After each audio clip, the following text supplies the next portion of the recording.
just pointing in a direction. That is where I think we need to move. Because ultimately, what we want, are safe drivers on the roads. And I think we have to disabuse the minds of some of the members of the public who are of the view, erroneously so, that this kind of legislation here is really a revenue-generating legislation. I hear it all the while, People saying, just look on the roads at the end of the month, and you see how police out there, and what they're trying to do, collect money on behalf of the government.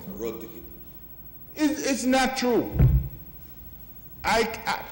Well, for the period that I was the Minister of National Security responsible for this, I had never, ever, never on my own doing say to the police, the government needs revenue, go out there. The Minister of Finance had never said to me, KD, we need some revenue, get out there with so-and-so. I had no indication that that had happened prior to my tenure. And I have no indication that it has happened subsequent to my tenure. It just is not so. And people must begin to understand that every government is very anxious to ensure safety on the roads. Because when you hear these statistics at the end of the year, 300 and odd persons dead from road accidents, persons who every organ in their body working. They leave home, every organ working, and then bam, some crazy coot drives a motor vehicle either on the sidewalk and kills a person or into another car or into a bicycle. It's not a revenue-generating piece of legislation. This is about public safety.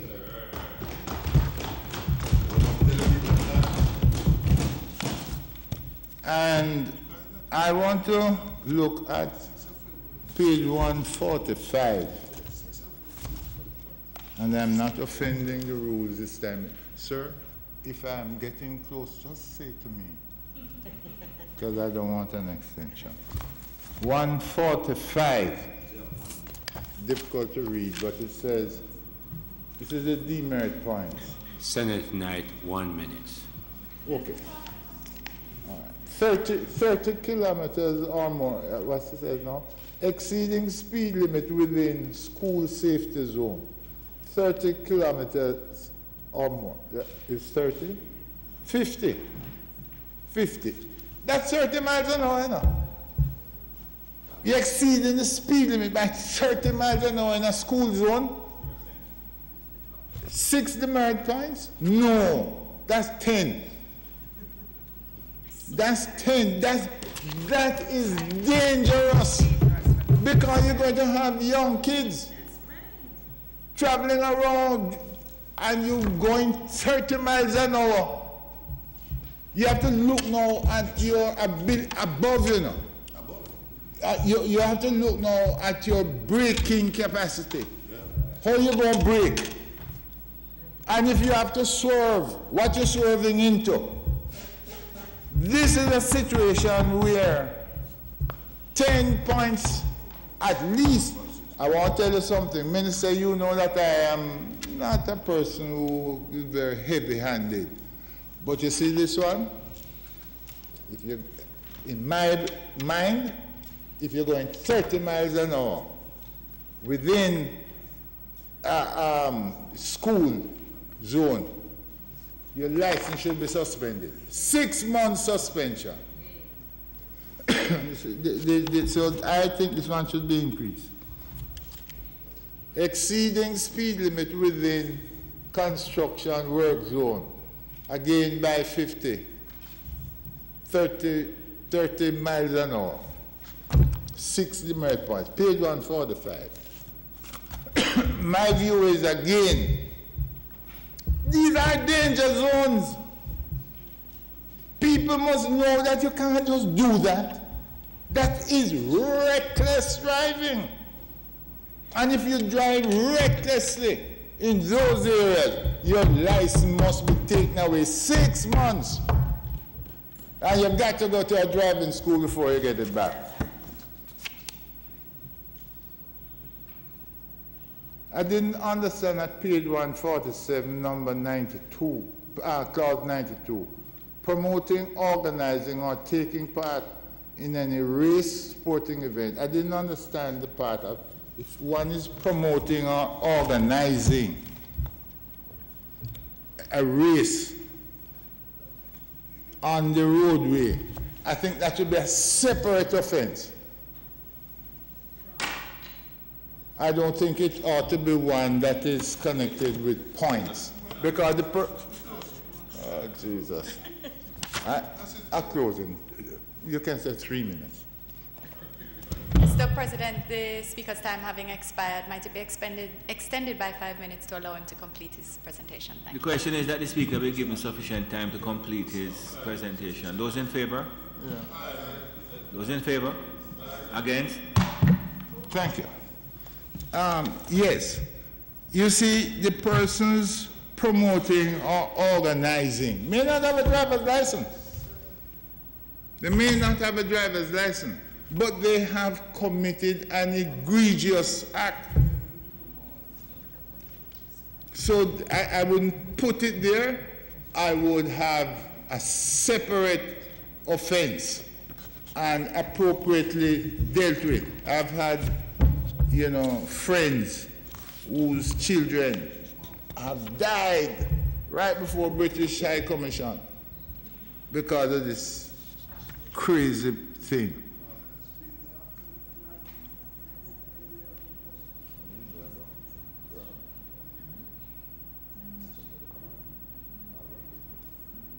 I had a little concern, but let it be. And I don't want to pass the 5 minutes, so I tell you what, I'm going to stop.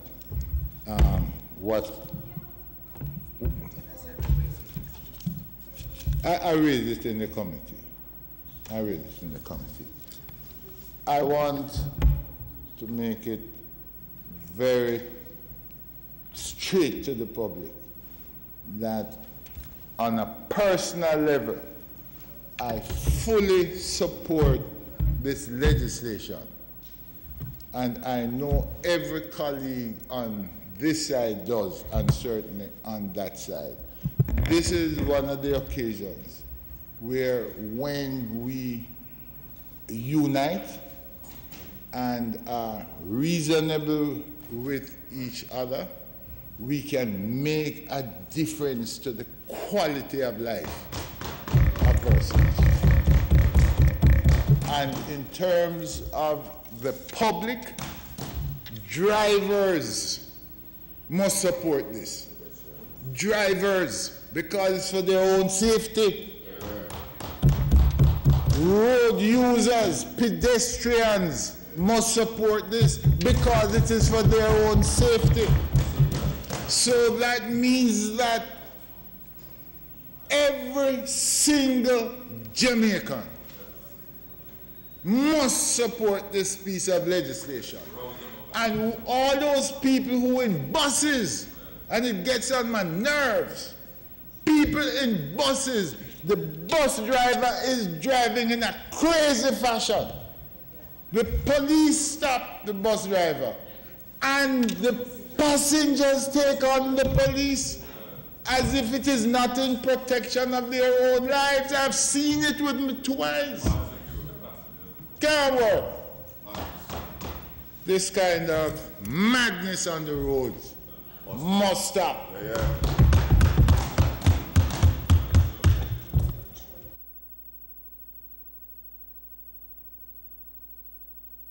Thank you, Senator Knight. Senator Charles.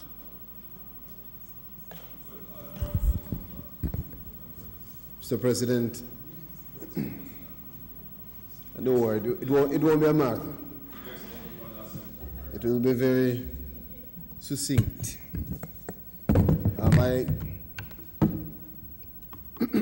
As all of us as council are taught, there's no need to repeat the several good points that have been made by my colleagues on both sides. But Mr. President, I am compelled to lend my brief contribution to this essential piece of legislation.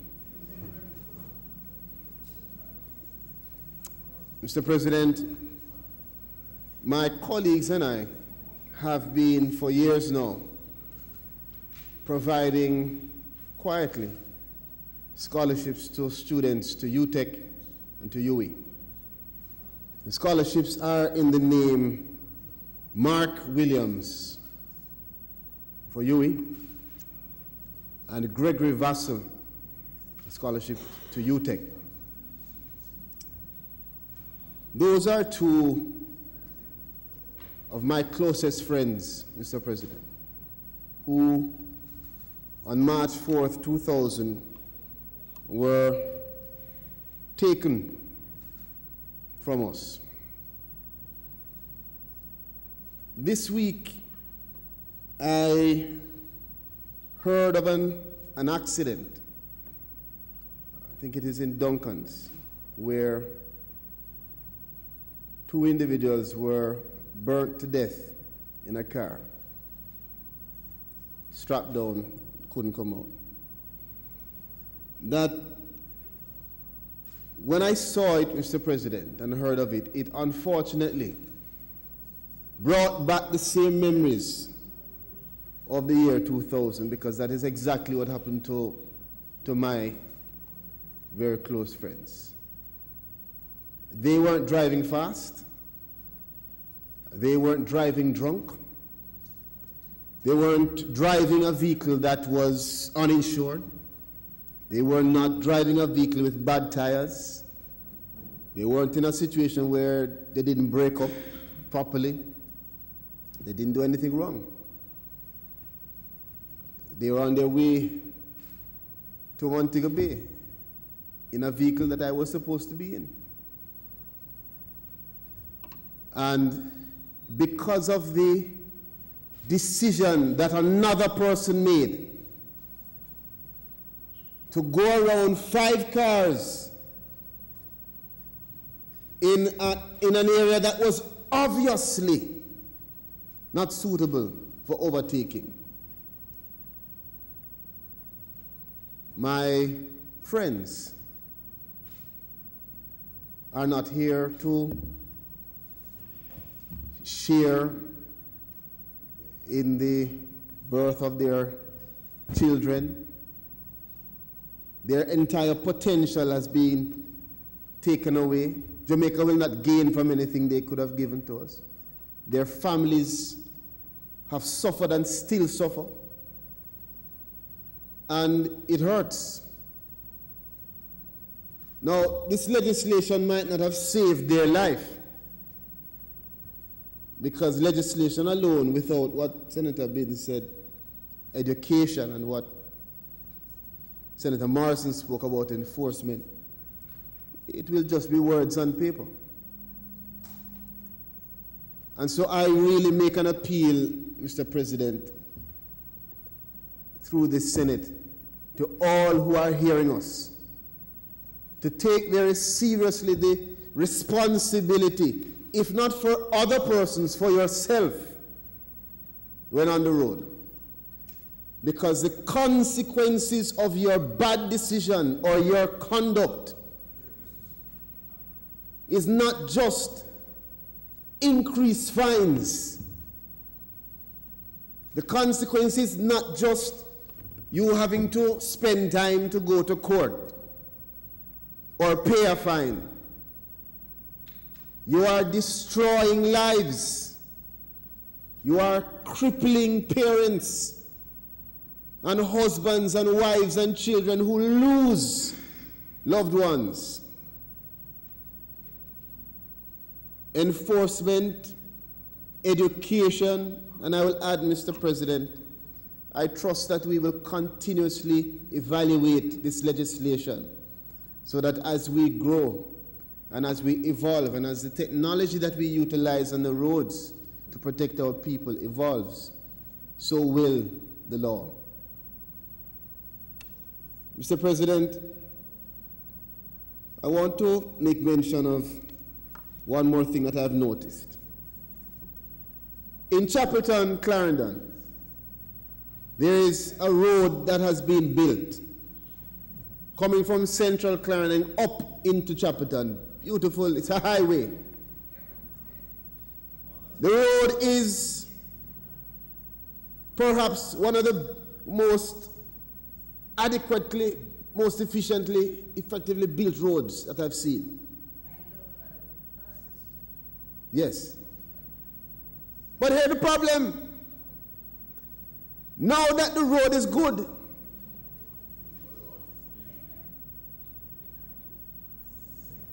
the driving on the road has become inversely proportional. It is worst. I have never driven on it and not been overtaken.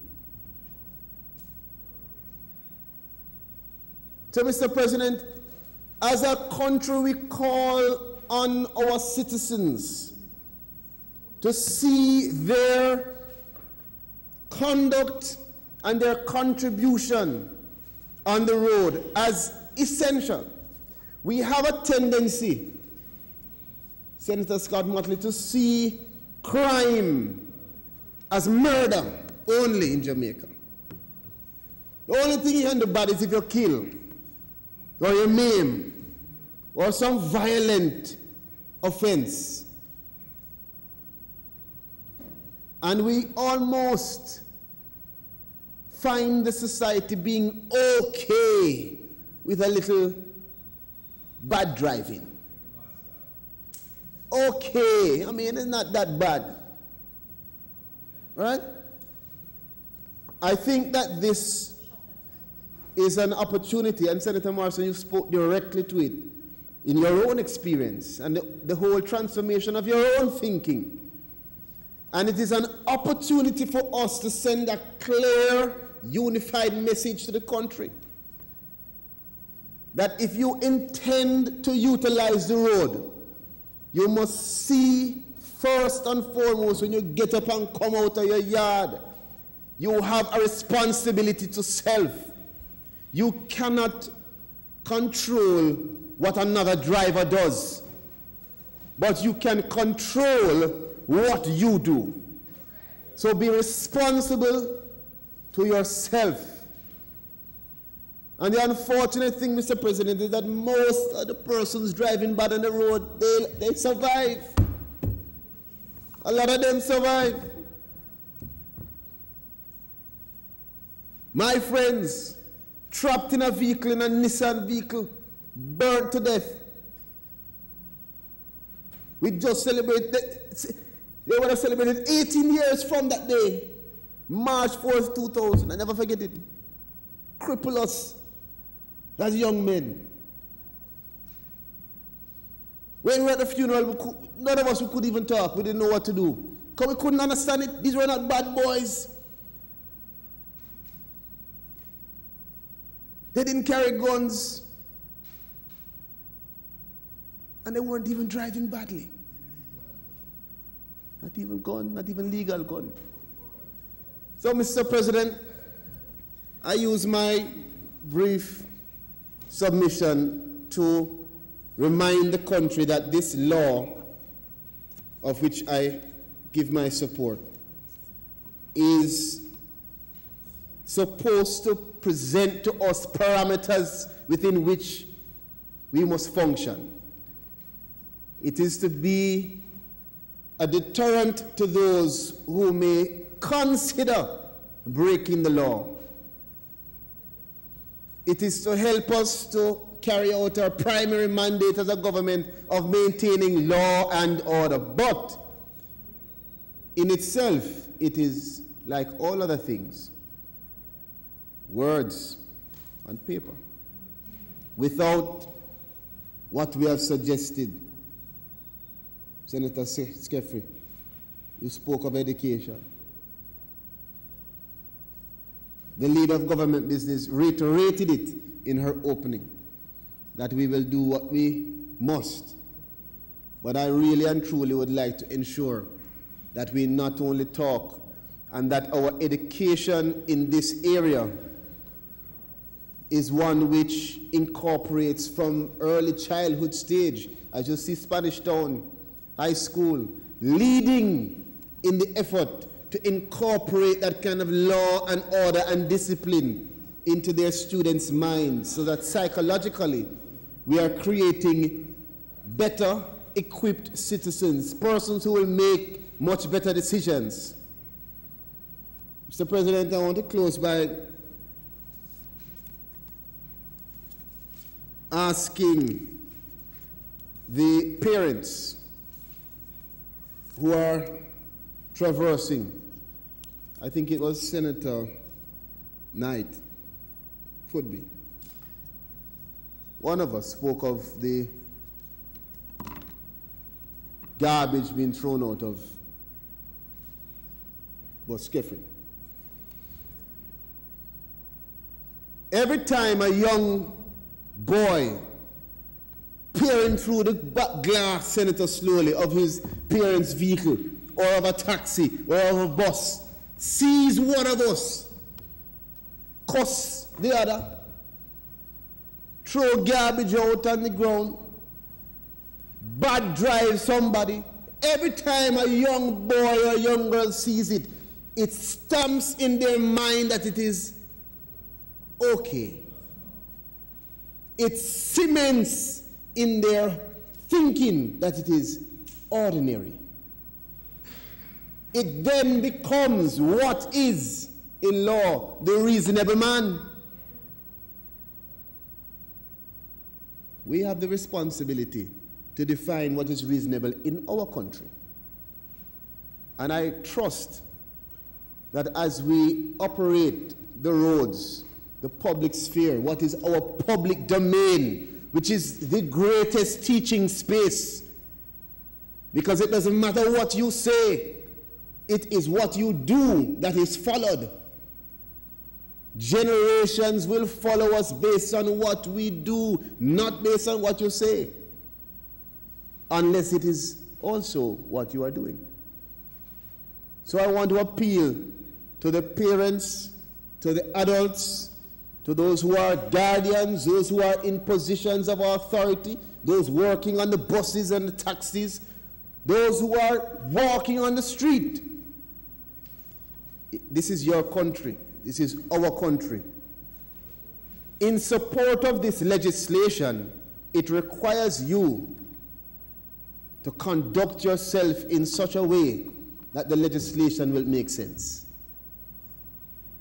Because if we end up locking up persons, getting more fines, and then you drive down to Halfway Tree and at the bus center, everything is continuing the same, it will make no difference to us. Our goal, as was stated firmly by the leader of government business, is to ensure that this legislation is within the nexus of the legislative framework which the government is trying to advance to affirm law and order. Mr. President, I said I would be brief. In that regard, I give my full support to this legislation.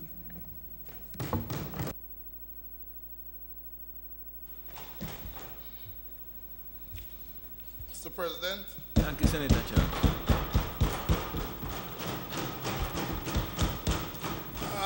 Thank you, Senator Charles. Senator Brown, you don't want the lecture? Sir? No. Go ahead, please. Thank you. Mr. President, let me start by saying I hope the students from St. Mary I did not leave disappointed today that they found such a high level of civility in the discourse in the chamber. Maybe they were disappointed because elsewhere and other times we conduct ourselves in such a way that is not becoming of Jamaican parliamentarians. I started that. Mr. President, this is not a PNP or a JLP bill. This is a bill on which both sides have worked. A lot of work. And reference to the history of developing of the legislation has already been mentioned. I don't need to go there. But let us recognize that this bill, the Road Traffic Act of 2018, contains 135 clauses, 164 pages. And we should not rush through it in a way that end up making bad laws. I give an example. This bill came from the House with, I believe, 131 amendments. 131 amendments. We probably have over 100 amendments already on the table before going to committee. We must pass this law quickly, but let's not do it with haste, because haste make waste. We need to take and listen keenly to the comments of each other and find a consensus which can work. It's not enough to say we have 13 and you have 8, so we're going to just ignore what you say, even if it makes sense. Let me give you an example. I tend to put my wallet in my pocket, and I always have my license in my wallet. But I can't say the same for my wife. I have one wallet, or one in the back pocket, and another one that I wear, you carry somewhere. But women have many bags. They change them from time to time, many times per day, depending on where they're going. And we must face that reality. When we make laws, we must be gender sensitive. Not just talk about gender sensitive, but we must be gender sensitive. Why should we punish our wives, our mothers, our daughters, our nieces?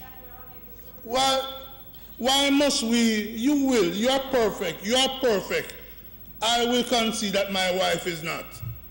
But neither is my sisters or friends. We make mistakes. So let us be clear. Let us be clear. Let us be clear. There is no reason to be finding a worker at the airport who drives a car to the airport $10,000 because she didn't take up the handbag with her license. What percentage of her salary that $10,000 is? How many children will not have milk because of that $10,000? And all we ask is, instead of starve the children, is to give 2 days. 2 days. What if somehow there's another ID, or there's somebody in the car who can say, this is Miss Donna Scott Matley? Shows an ID. But because Donna does not have, since the Scott Matley does not have her license, she must be fined. Flexibility. Discretion is what we're asking for. Mr. President, that's what we're like. I raise that because I think it's important. In this piece of legislation that came from the House of Representatives, there's a clause 19.3 that was approved sending money to the road maintenance fund. The House passed that in February, but in December, the House and us here, assented to by the Governor General, repeal the road maintenance fund. So we're making a law, they're passing a law sending it to us for our review, which is something that just can't work. And I raised that. I know the amendment sheet address it, but the amendment sheet is up here in the Senate. And we must not make the same mistake of making bad laws without giving sufficient thought and consideration to the imperfection of human beings, male and female.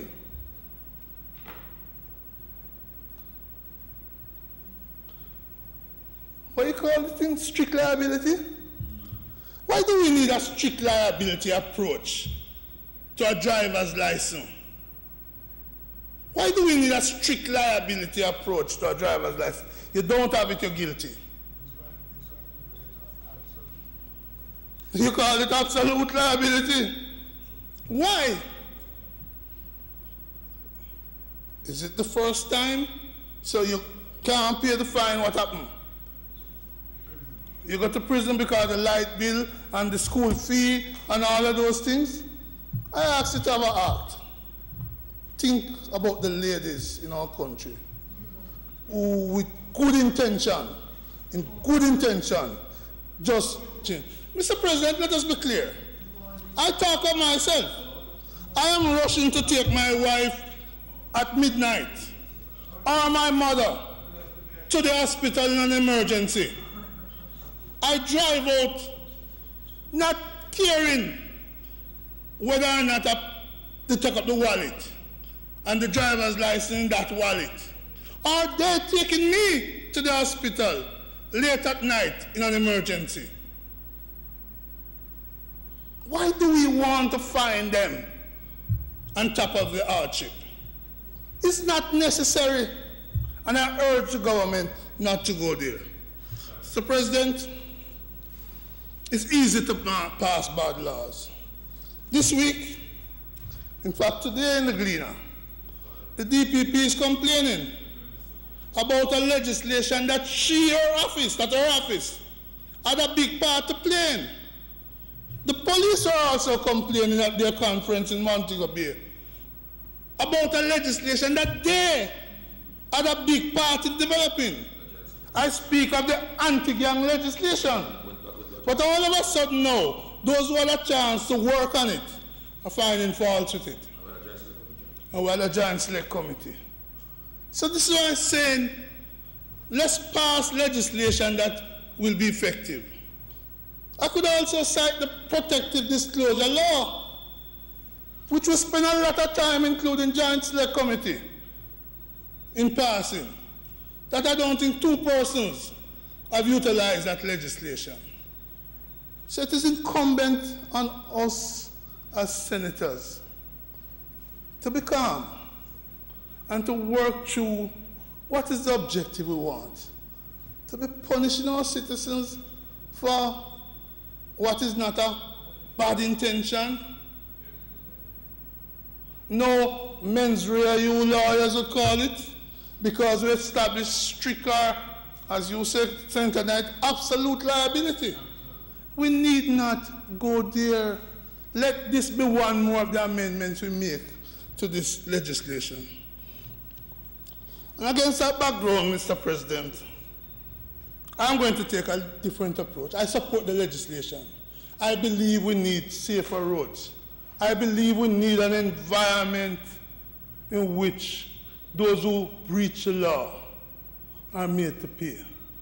But as a union man, who have had seen workers have had to go through years of wage freeze, to know that in the private sector the wage increases are not coming in the way, to ask myself, why do we want to punish workers who may drive a car in a way that is going to put them further in debt. We cannot achieve the objective of safer roads without significantly increasing, as we are doing here, the fines. In a sense, Mr. President, you know what I feel like? Here we go again, pressuring the motorists. Be it taxes and gas, be it increased fees, or be it increased fines. This is as if we believe that the only way we can get compliance is that we must pressure the pockets of these people. Let me tell you from my own case. Many years ago, I was driving up Duke Street. Came to the top of Duke Street, Hero Circle. Stop sign. Didn't come to a full stop. Didn't find this spear coming to a stop. Maybe the the steering wheel didn't come to a stop. And my friends laughed because she knows I was driving to her one day and I said, you must come to a full stop here. Mr. President, I was fined for breaching that stop. I paid the fine. You know what the fine was? $126. $126. That's a long, long time ago. But because of the enforcement of that $126, I respect every stop sign I see in this country. And I say to the people I drive with, stop, come to a full stop.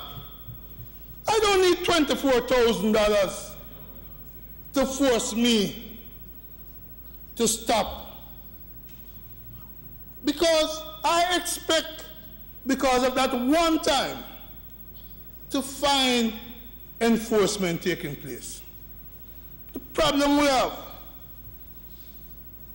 is that we're really not enforcing our laws.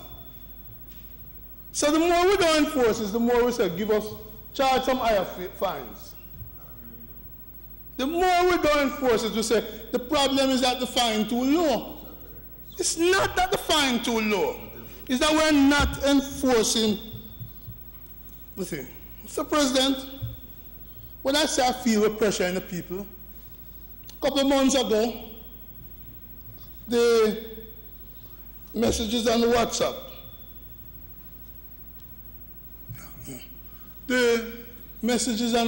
one of them was about the fines under the Road Traffic Act. And the message was that, boy, the government changed the law, and these are the fines. And I'm saying, no, the law not changed it. It hasn't come to the Senate. Don't even think it came to the House at the time. But people were concerned, and that message was just viral. You get it over and over. Because people were concerned. Not that they don't want to obey, but the punishment. And then we put on 2 penalties. We fine them and we put points on them. And I'm saying to us, consider that we haven't paid our workers a lot of increase. So why we think we should be increasing the fines way above the salary level? Don't we care about them? I care as a union man. My friend Senator Gale, I think we have to defend the workers while fighting for good and decent road behavior and attitude.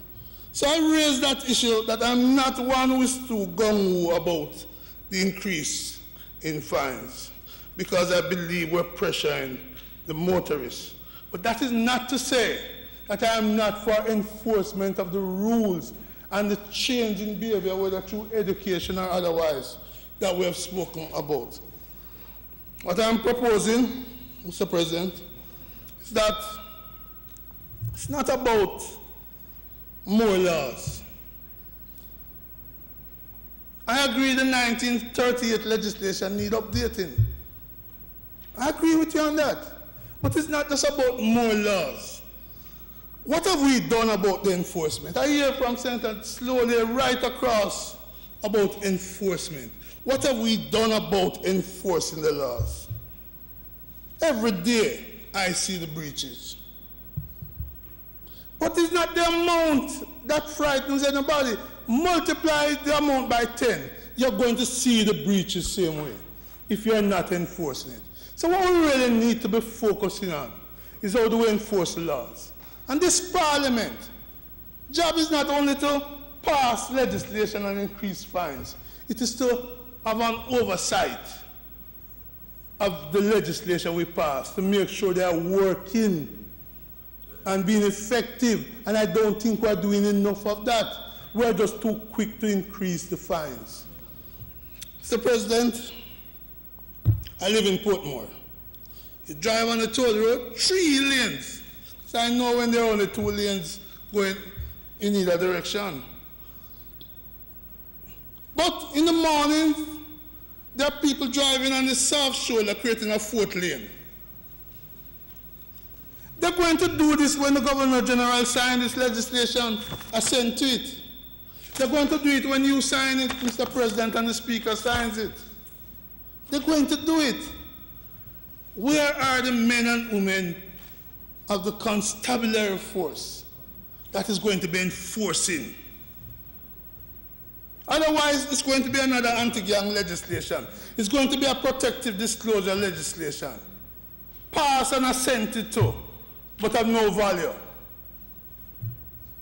And that's my concern. So, I'm driving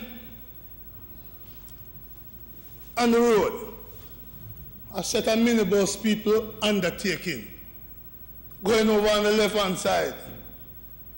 Another set on the right-hand side, going in the direction they shouldn't be going. Who is enforcing the rules? That's our problem, Senator Webby. So I see it every day. I go driving to St. Anne's to go down to Naranda, backside to deal with that issue. When you look, stoplight, and the people go around you in the lane that they're not supposed to go into, you just go to Alburn Road, top Oxford, whichever road that is, Trafalgar Road. The taxi man comes every day, and they go in the lane that's supposed to go right, and they come in front of you. And they come on the left beside BNS headquarters. Who is enforcing it? You think this can change it? You're not catching them. So that's how we need to look at. So, Mr. President, anywhere you go in the country, you go Westmoreland, and thank God the policemen and soldiers have gone down there. I agree to Senator Slowly, without a state of emergency, and they have catch more gangsters than both states of emergency and Zozos come back have catch. They catch 13 gangsters, they say. I've never seen them say that for the state of emergency years. So, what we need to look at, have we given our police force sufficient resources? We have about 350 traffic cops throughout the country. How many cars? 400,000 to 700,000 amount of vehicles on the road. These policemen work on shifts. And it is true that some of the other policemen turn a blind eye because that's a traffic issue. They turn a blind eye because they don't know who is in the car.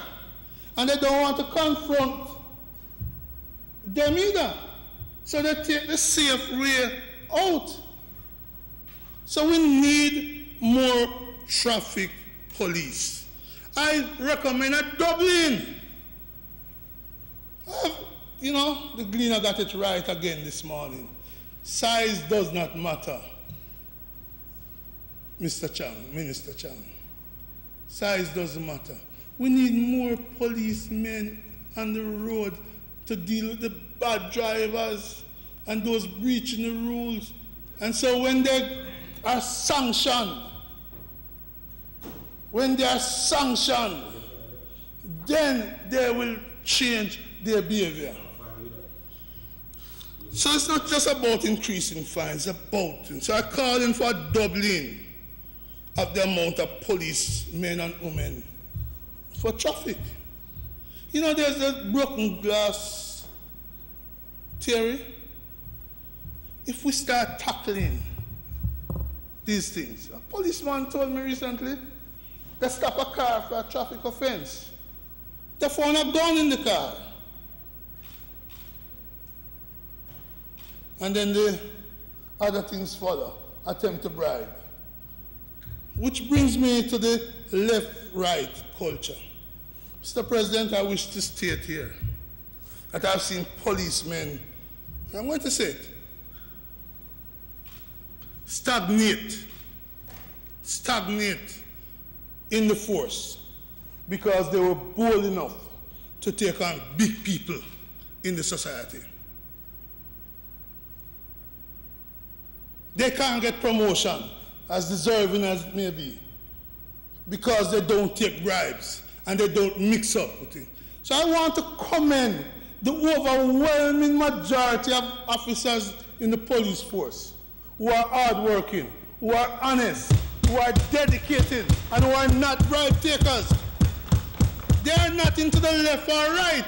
They are into enforcing the rules of the road. We must commend them. And let us not get into the trap of believing the few who are into left or right represent the overwhelming majority of the force. Let's support them. And I said it on Wednesday. I said no. One of the best ways to support them is to give them a good salary increase. This 5% can't work. In fact, one of the best ways to push them against the left or right, which incidentally is not a Jamaica phenomenon. It's all over the place. It's global. Right? The best way to do it is to give them a sufficient salary increase. And we should do that urgently, my trade union colleague, Senator Reid. I hope you're working good on it. Yeah, man, you must JT, President. You must JT. So that's where I'm going.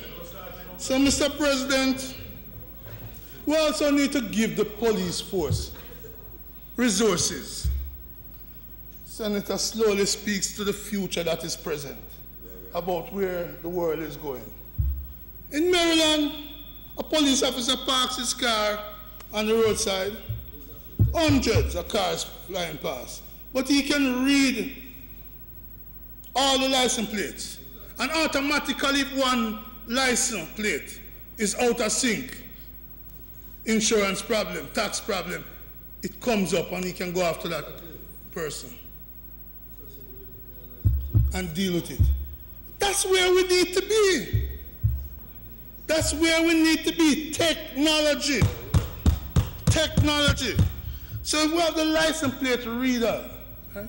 You tell me, why, Mrs. Brown, yeah, you say you're coming from the hospital where you drop your husband for medical treatment in an emergency, but you don't have your license plate. You don't have your license because you never take up your handbag. Why can't you plug in her name and find from your national register that she's licensed and her license up until 5 years from now is what? 2023, because she just renewed.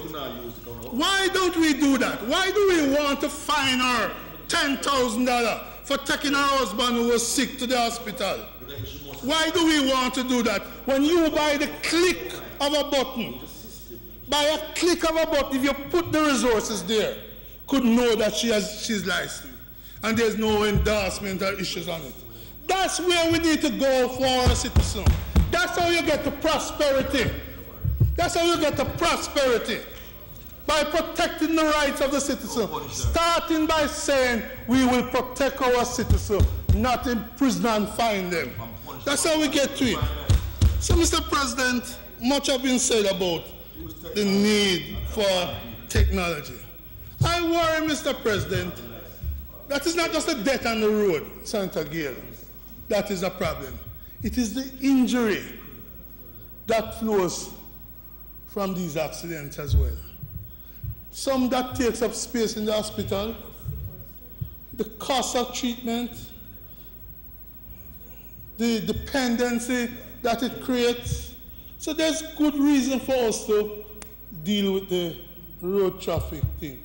And here I want to comment, as Senator Fraser Binns did, Lucian Jones, who have served different prime ministers as the deputy to the council. And I think he deserves a round of applause. I want to comment also the other people there. But there's a man who is an evangelist when it comes to road safety. What's his name? Kenute here. He deserves a big round of applause. When I hear him, I get frightened, Mr. President, of the danger of driving too fast because what it does to your body. He's very vivid and very clear, very graphic, and trust me, we need him on the radar in this education program. So people can understand, and people are rational, they will respond. But let us not say to them, really, we're going to charge you so much. So they see it as a war between the government and the citizens. Mr. President, so I call for technology, I call for enforcement, because that's where we need to go. Mr. President, there are some other issues that I will raise in committee. I'll raise in committee. But I want to just raise two here. Minister, it's a long time I'm hearing about Grace Month. This is something we need to explain to the people. What is a Grace Month? Grace Month in the bill. Yeah, man, I think it's class 14. People, it's confusing for the motorists out there. The day after my license, car license up, the police stop me. Do I have a month grace? It's a yes, but it's not clear. I've seen people car seized within the grace month. So we need to, sorry? Yeah, next day, that's what I'm saying. So we need to address that, what the grace month is in the part of the education program. Because I believe the intent is to say, within a month after, you ought not to be fined because you can pay that retroactively. That is not to encourage people not to go and pay it within the 3 months before it expires or right after it expires. But things are tough on the people. I want to raise that. Clause 35.5 speaks to the issue of periods of limitation. And I don't know if there are some charges that have a time limit. I didn't know that. I suspect it's not so. And that what we might have done is just copy and paste from another jurisdiction, that some charges can be brought after a certain time. So I just ask you to look at 35 in respect to that. In the schedule 35 and 5 is where it says notwithstanding. The whole clause deals with the question of when you can bring a charge, and notwithstanding that you can bring it within a year. I'm not sure that this is our jurisprudence, but if it is, then I can understand. But I sorry? Grace one is 14. Mr. President, there's another in the schedule. Again, we'll come to it in committee, and I have other points to raise. But let me raise this one. One of them about maybe 8 or so, which deals with the composition of tribunals and bodies and authorities. It says, if you're a parliamentarian, an MP or a senator, you can't sit. Or in some cases, if you're a councillor, you can't sit. But what's amazing is that if you run for MP and lose, you can sit. And it kind of, I wonder what's the philosophy behind it. Is it that the senator or the MP will bring politics to it, but the losing candidate forget politics in the loss? It's kind of something that we need to look at and philosophically decide whether or not it makes sense. And there's another, as to who can sign, and we'll get to it when we come to committee. It says police, let me see if I find it. As to who can sign on a license application, right? It gives a whole list of people. Minister, I'm not sure if you change it. But a medical practitioner, for example, is not one of the persons that is there.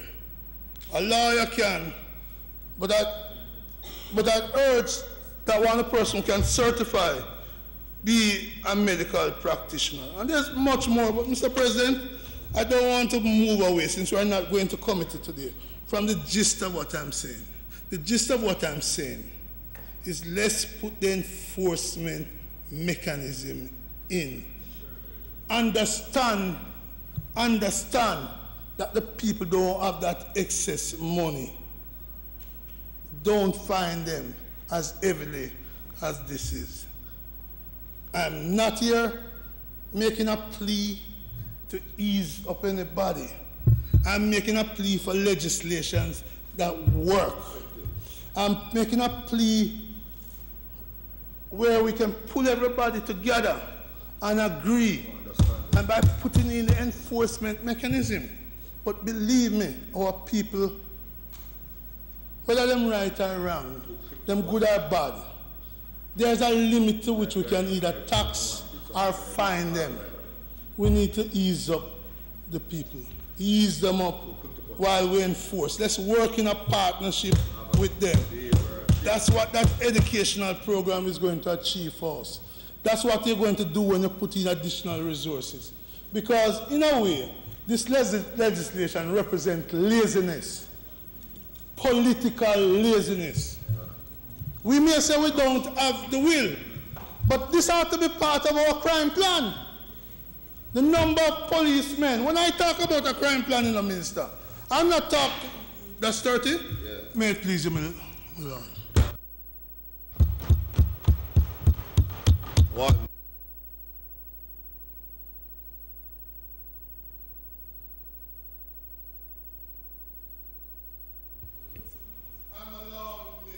Okay, sorry. Mr. President, it is not intended to do any further business today. Might I move for the Senate to be adjourned for a date to be fixed? Oh. Remember the question. Might the debate be suspended at this time?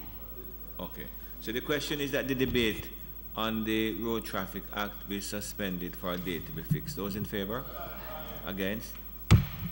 There is a question of the recommittal of the question. Mr. President, may I just suggest that I spoke to Senator Reid.